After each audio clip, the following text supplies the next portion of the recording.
اس وقت کا دھواں تو ذرہ خالی آنکھوں کو لگ کے اگر گزر گیا تو آنکھیں پگھلنا شروع ہو جائے گا،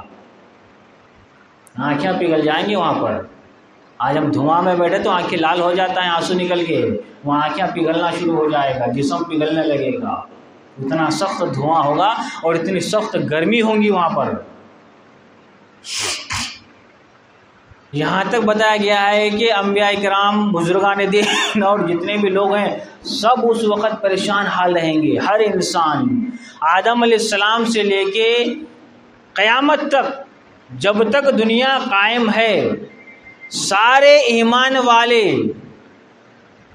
آدم علیہ السلام کے بارگاہ میں جا کے عرض کریں گے کہ آدم علیہ السلام ہم تو آپ کی اولاد ہیں، آپ تو ہمارے باپ ہیں، آپ ہی کی اس سے ہم لوگ پیدا ہوئے اس دنیا میں، آپ جو جنت میں جائیں گے ہمیں بھی ساتھ میں لے کر کے چلو۔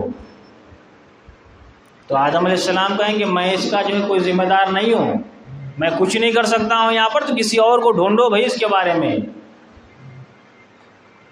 پھر موسیٰ علیہ السلام کے بارگاہ میں ہے کہ موسیٰ علیہ السلام آپ تو اللہ کے بہت بڑے چہیتے پیغمبر ہیں، لہٰذا آپ جو ہے ہماری جو سفارش اللہ کے بارگاہ میں کیجئے کہ ہمارے گناہوں کو معاف کر دے، ہمارے پر رحم کیا جائے اور جنت میں ہمیں لے کے چلا جائے۔ موسیٰ علیہ السلام کہیں گے میں نہیں جانتا اس کے بارے میں، کسی اور کے پاس جاؤ بھائی۔ عیسیٰ علیہ السلام کے بارگاہ میں آئیں گے، یعنی کہ 1,24,000 جتنے بھی انبیاء کرام ہیں سب کے پاس جائیں گے انسان۔ ہر کوئی یہ کہے گا کہ بھائی میں تو کچھ بھی نہیں کر سکتا ہوں یہاں پر، کچھ بھی نہیں کر سکتے۔ ایک انسان کو اگر کورٹ کا آرڈر آ جائے گا پھانسی ہو گئی اس کو، اس کا باپ، اس کا بھائی، اس کا ماں، اس کے رشتہ دار کوئی کچھ نہیں کر سکتا ہے جو پھانسی سے بچا لے اسے۔ جرم کیا ہے پھانسی ہو رہی ہے اسے، کوئی بچانے والا نہیں ہوگا اس وقت، ماں باپ نہیں، بھائی بہن نہیں، رشتہ دار نہیں، کوئی نہیں، سب یہ کہ ہمارے بس میں تھوڑی نہ ہے، وہ ہمارے ہاتھ میں تھوڑی نہ ہے کہ اس کی پھانسی ہم رکوا دیں اس انسان کی۔ تو اس وقت پیغمبر انبیاء کرام کہیں گے بھائی میرے بس میں نہیں ہے، کسی اور کو ڈھونڈو جو تمہاری سفارش اللہ کے بارگاہ میں کر دے۔ ہم انسان یہی سوچیں گے کوئی ایسا انسان تلاش کیا جائے جو اس انسان کو جو پھانسی کی سزا ہوئی اس کو روکا جائے، اس کو ڈھونڈیں گے، سورس تلاش کریں گے ہم، اس وقت بھی تلاش کریں گے کوئی ایسا شخص تلاش کرو جسے اللہ کی بارگاہ میں مقام بلند ہو اور وہ اللہ تبارک و تعالیٰ ان کی بات کو سنے۔ جب عیسیٰ علیہ السلام کے پاس جائیں گے، عیسیٰ علیہ السلام کہیں گے بھائی دیکھو ہم بھی جو ہے اس کے بارے میں کچھ بھی نہیں کر سکتے ہیں، لہذا چلو ایک پیغمبر ہیں حضور صلی اللہ علیہ وسلم، ان کے بارگاہ میں چلو، انہوں جو ہے اللہ کے بارگاہ میں یہ کریں گے۔ تو حضور صلی اللہ علیہ وسلم اس وقت جو ہے آواز لگائیں کہ میری امتیوں، میرے چاہنے والوں، میرے کلمہ پڑھنے والوں، آ جاؤ تم سارے کے سارے میرے پاس، کدھر گھوم رہے ہو میرے پاس آ جاؤ، میں سب کو رب کی بارگاہ میں لے کر کے جاتا ہوں اور اللہ تبارک و تعالیٰ کی بارگاہ میں تم سب کی جو ہے بخشش کراتا ہوں میں۔ جب انسان لیواء الحمد ایک جھنڈا ہوگا، آج دنیا میں جھنڈوں سے جو چڑھتے ہیں نا، تو اس وقت پتہ چلے گا کہ کیا لیواء الحمد میں رہتے کہ نہیں رہتے ہیں۔ مقام محمود ایک مقام ہوگا، لیواء الحمد ایک جھنڈا ہوگا، چار کونا جو چار جنے پکڑے رہیں گے، اس کے نیچے جتنے بھی کلمہ پڑھنے والے انسان ہیں سب کو رکھا جائے گا اور سب کو لے کر رسول کائنات رب کی بارگاہ میں جائیں گے، وہاں پر لے کر کے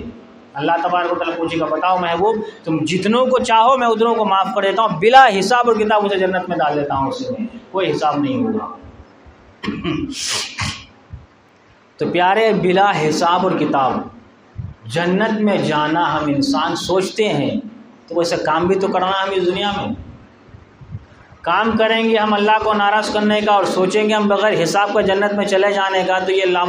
ناممکن والی بات ہے۔ یہ ہم جب دنیا میں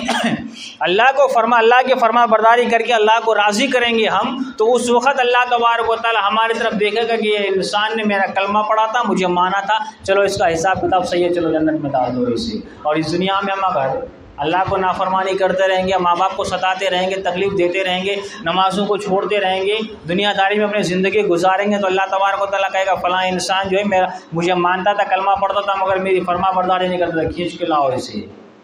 فرشتے گردن میں ہاتھ ڈال کے کھینچ کو لائیں گے، اس کو بولیں گے چل تیرا نامہ اعمال نکال، اور جب نامہ اعمال نکالے گا سارے برائیاں لکھے ہوئے رہیں گے، اللہ فرمائے گا اسے گھسیٹ کے جہنم میں لے جاؤ، گھسیٹ کے جہنم میں لے جائیں گے اس وقت، تو اس وقت کوئی بچانے والا نہیں ہوگا۔ تو پیارے، یہ دنیا جو ہمیں دیا اللہ تبارک و تعالیٰ، دنیا کی زندگی یہ امتحان کی زندگی ہے۔ ہم اس دنیا میں ہم اچھا کام کریں گے، ہم آخرت کی زندگی میں ہم کامیاب ہو جائیں گے، اس دنیا میں اگر برے کام کریں گے ہم آخرت کی زندگی میں ہم ناکام ہو جائیں گے۔ وآخر دعوانا الحمد للہ رب العالمین، واستغفر اللہ۔